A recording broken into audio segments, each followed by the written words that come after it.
Selamat datang di channel Pemuja Malam. Jangan lupa like, share, and subscribe ya. Terima kasih. Chapter 23. Cewek nakal. Syahla berulang kali memohon pada Ustadz Amar untuk menghentikan sang mertua. Tapi Ustadz Amar sudah angkat tangan duluan dan memilih menjadi pembawa barang-barang belanjaan mereka. Masih ada yang mau kamu beli nggak sayang? Tanya Mama Ida setelah mereka sampai di apartemen. Papa Ida memang berkata ingin mampir ke rumah putranya. Syahla langsung menggelengkan kepalanya cepat. Enggak mah, cukup. Terima kasih karena sudah membelikan Syahla banyak barang seperti ini. Aduh, biasa saja, Mama Ida tertawa. Sebenarnya Mama tuh pengen langsung ketemu sama kamu. Tapi Aam ngelarang Mama terus, katanya nanti kamu kaget. Gak nyangka malah kamu yang nyamperin kita duluan. Syahla meringis, dia jadi malu sendiri kalau teringat niatnya yang ingin melabrak sang suami bersama selingkuhannya. Tidak disangka wanita yang dikira selingkuhan itu ternyata adalah mertuanya sendiri. Setelah mengobrol lama, pintu apartemen diketuk dari luar. Ternyata itu adalah Om James, suami dari Papa Ida yang juga berarti adalah ayah dari Ustadz Amar. Mama pamit ya. Terima kasih karena sudah mau jalan-jalan menemani Mama. Mama Ida memeluk Syahla sebagai salam perpisahan sebelum masuk ke dalam mobil. Iya mah, terima kasih juga karena sudah menyempatkan diri bertemu kami. Meskipun sibuk, Syahla membalas pelukan mertuanya erat. Aduh, Mama kok jadi sedih ya? Habisnya besok Mama sudah balik lagi ke Aussie. Kalian sehat-sehat ya di sini. Jangan lupa kabarin Mama ya. Nanti kalau cucu Mama sudah lahir, Mama pasti kesini lagi. Ustadz Amar berdeham mendengar perkataan sang ibunda, lalu cepat-cepat mengalihkan topik pembicaraan. Kasihan Om James sudah nunggu Mama. Cepat masuk, Mah. Ya ampun, Mama diusir toh. Mama Ida pura-pura sedih. Ia kemudian memeluk putra semata wayangnya dengan hangat. Sampai jumpa lagi ya nak. Syahla melambaikan tangan pada mobil yang dikendarai mertuanya sampai kendaraan roda 4 itu menghilang dari pandangan mereka. Nah, sekarang pertanyaan saya, kenapa kamu mengikuti saya sampai ke hotel? Syahla terbelalak kaget. Ia kira suaminya tidak akan membahas soal itu. Syahla kemudian pura-pura tidak mendengar pertanyaan Ustadz Amar dan langsung melangkahkan kaki menuju lift. Halo, istri, kamu dengar? Ustadz Amar rupanya tidak menyerah. Sepertinya pertanyaan itu sudah lama dipendam oleh Ustadz Amar. Namun tidak bisa ia lontarkan karena masih ada Mama Ida sebelumnya. Ya nggak apa-apa, kebetulan aja, jawab Syahla sekiranya. Ia memalingkan muka untuk menyembunyikan ekspresi giguknya. Kebetulan ada mata kuliah di hotel, gitu, pancing Ustadz Amar sambil terus mendekatkan wajahnya pada sang istri. Kenapa? Kamu curiga saya selingkuh? Syahla beroleh sengit ke arah sang suami. Siapa coba yang tidak curiga kalau kelakuan sampean begitu? Kelakuan saya memangnya bagaimana? Ustadz Amar mencoba berpikir sejenak. Saya nggak ngapa-ngapain tuh. Nggak ngapa-ngapain gimana? Om suami tuh tiba-tiba jadi dandan ganteng. Terus minyak wanginya diganti. Sering senyum-senyum juga waktu pegang HP. Memangnya siapa orang gila yang ngasih nama kontak mamanya pakai nama mama muda? Saya kan jadi berpikir kalau om suami mau cari istri kedua. Ustadz Amar tertawa terbahak-bahak. Saya nggak ngangka kamu jadi kepikiran sampai segitunya. Masalah nama mama muda itu, memang mama sendiri yang minta. Soalnya mama masih ingin terlihat muda terus. Makanya saya disuruh simpan nomornya pakai nama itu.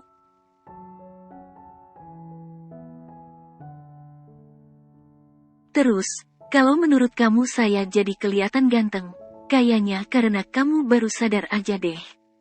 Syahla melirik sinis suaminya sembari mengerucutkan bibir.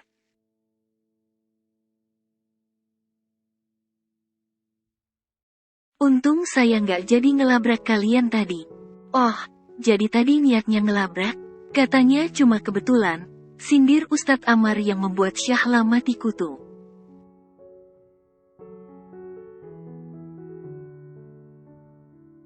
Kenapa, kamu cemburu? Syahla memilih diam saja dan menulikan telinganya. Tapi Ustadz Amar tidak kenal menyerah dan malah semakin menggoda Syahla.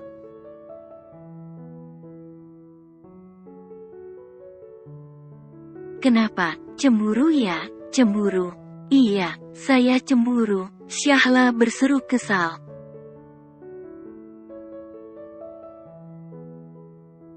Saya cemburu kalau om suami punya cewek lain. Puas. Ustadz Amar terhenyak mendengar penuturan Syahla. Sekejap, suasana di antara mereka berubah hening.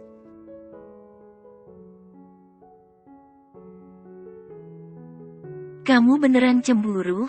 Iya, kenapa sih pakai nanya lagi?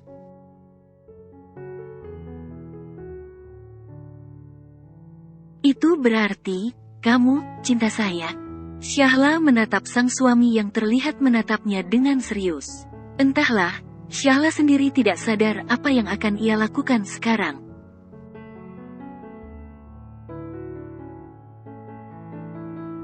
Melihat tatapan mata Ustadz Amar yang hanya tertuju padanya, tubuh Syahla tiba-tiba bergerak maju terlebih dulu dan mengecup lembut pipi sang suami.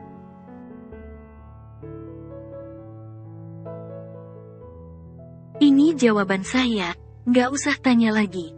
Pintu apartemen dibuka dengan kasar. Dengan langkah terburu-buru, Ustadz Amar menutup pintu rapat-rapat.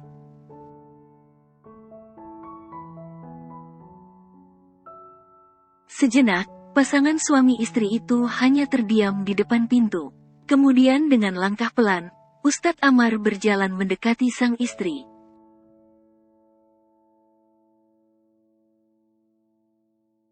Saat langkah kaki sang suami semakin mendekat, Syahla turut memundurkan langkahnya. Ustadz Amar terus melangkah maju sampai tubuh Syahla tersudut pada tembok apartemen.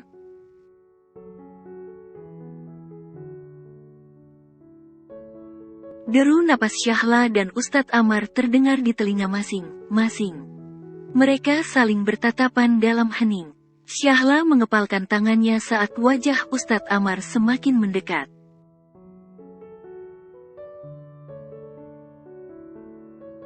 Mata Syahla terpejam saat ia merasa ada benda lembut yang menyentuh bibirnya. Sentuhan itu sangat halus, dan Ustadz Amar melepaskannya beberapa saat kemudian.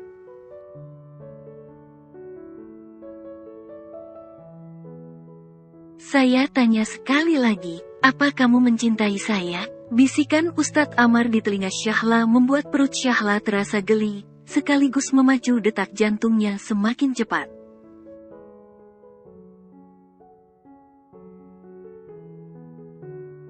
Saya nggak tahu, yang saya tahu, saya nggak ingin sampeyan bersama perempuan lain selain saya. Ustadz Amar tersenyum puas. Matanya yang turut menyipit saat tersenyum membuat Syahla merasa kehilangan akal.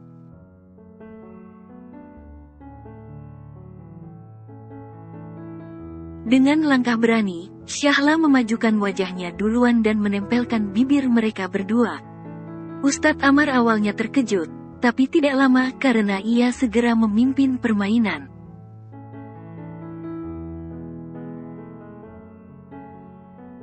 Ustadz Amar lantas membuka mulutnya untuk melanjutkan aktivitas mereka dan Syahla menurut sehingga ia bisa merasakan lidah mereka bertemu.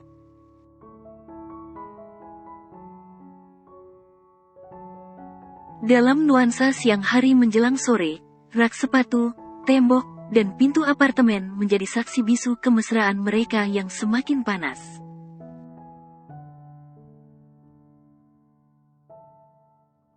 Selama beberapa menit, Ustadz Amar baru melepaskan ciumannya dan itu membuat Syahla mendapat kesempatan untuk menarik napas sejenak.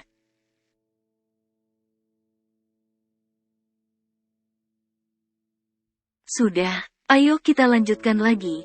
Ustadz Amar kembali mendekatkan wajahnya sebelum Syahla menahan bahunya agar tidak mendekat.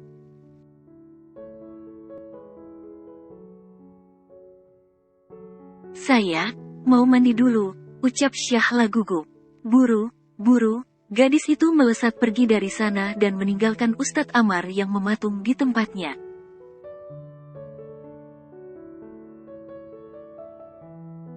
"Bisa gila aku?" Ustadz Amar menyugar rambutnya ke belakang dan menatap kepergian sang istri dengan senyum lebar.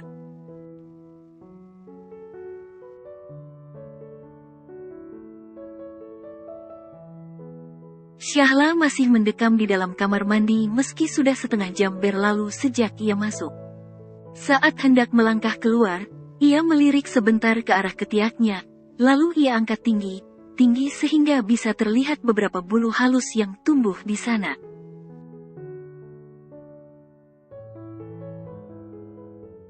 "Aduh, yang ini harus dicukur dulu." Syahla buru mengambil alat cukur dan membersihkan rambut yang mengganggu.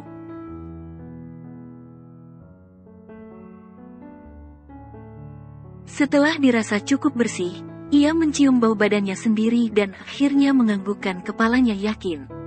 Entahlah, Syahla sendiri bingung apa yang sebenarnya sedang ia lakukan sekarang. Tapi, instingnya sebagai orang dewasa mengatakan kalau ia harus bersiap untuk melakukan sesuatu saat ini.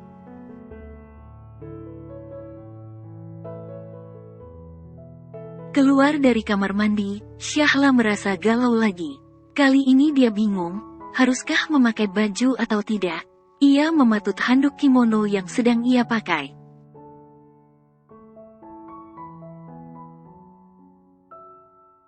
Setelah menimbang, Syahla akhirnya memutuskan untuk memakai pakaian dalam saja dan menutupinya dengan handuk kimono yang sedang ia pakai.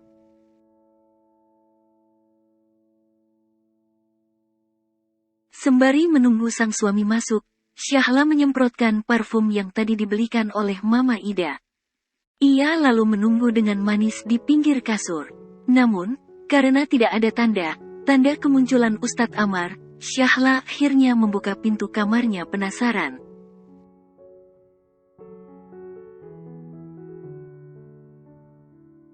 Terlihat Ustadz Amar sedang duduk di sofa ruang tengah dengan posisi membelakanginya.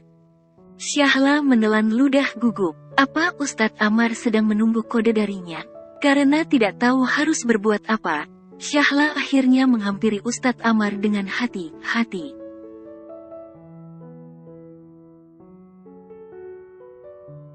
"Om suami," panggilnya lirih. Tidak ada jawaban. Syahla menghela napas.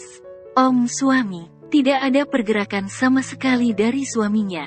Merasa tidak sabar, Syahla akhirnya menarik paksa kepala sang suami agar menoleh ke arahnya.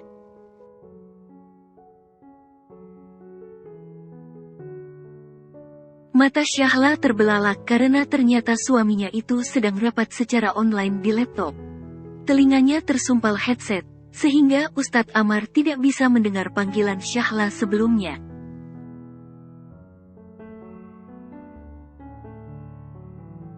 Tidak hanya Syahla yang terkejut, Ustadz Amar juga membulatkan matanya saat melihat kemunculan Syahla yang hanya berbalut handuk kimono.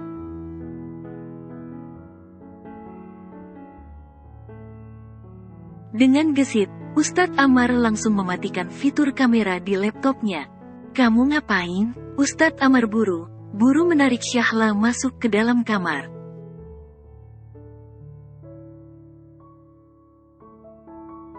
Untung para dosen gak ada yang lihat. Syahla mengikuti sang suami sambil menutup matanya dengan kedua tangan.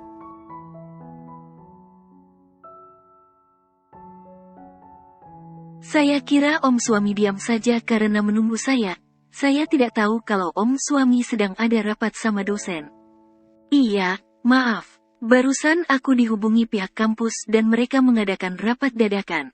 Rapatnya sebentar lagi selesai kok. Kamu tunggu sebentar ya."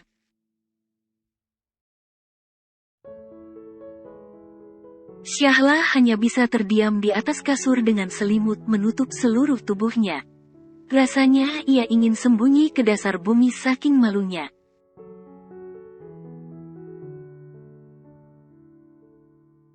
Tak sampai 15 menit, Ustadz Amar masuk ke dalam kamar. Dengan menghela napas panjang, Ustadz Amar duduk di pinggir ranjang sang istri, di mana Syahla masih berada di balik selimut.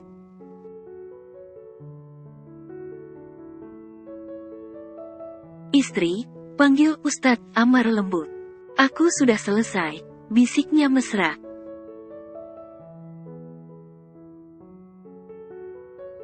Karena tidak ada respon apapun, Ustadz Amar mengernyitkan dahi.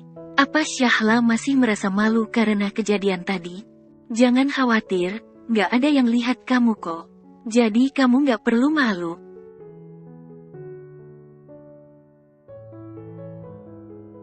Hening, Ustadz Amar semakin merasa curiga. Jangan, selimut terbuka. Benar saja, orang yang dikhawatirkan ternyata sedang tertidur pulas di balik selimut.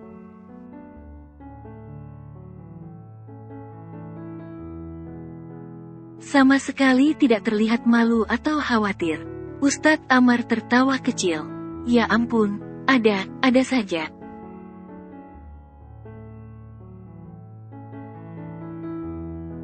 Ustadz Amar kemudian membetulkan selimut istrinya sehingga kain tebal itu menutup tubuh Syahla hingga ke leher. Sejenak, Ustadz Amar melirik jam dinding yang menunjukkan pukul 15.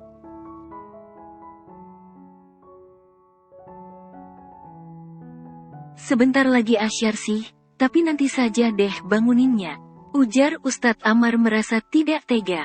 Ia melihat wajah istrinya dengan seksama sebelum meninggalkan kamar.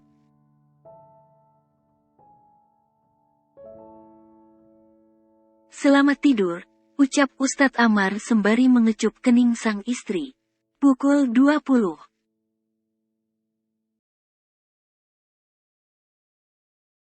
Syahla sebenarnya sudah bangun sejak pukul 4 sore, tapi ia tidak segera keluar karena rasa malu tiba-tiba kembali menyergapnya.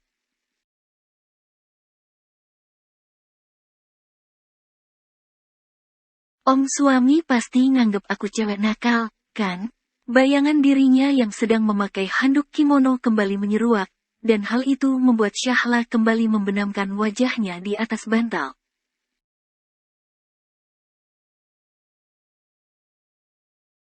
"Istri," pintu diketuk dan terdengar suara panggilan Ustadz Amar dari luar. "Makan dulu yuk."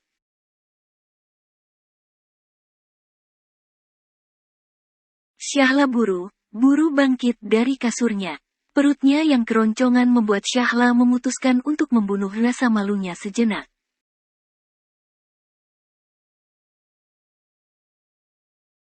Biarlah Ustadz Amar mau menganggapnya apa, yang penting dia tidak mati konyol karena kelaparan.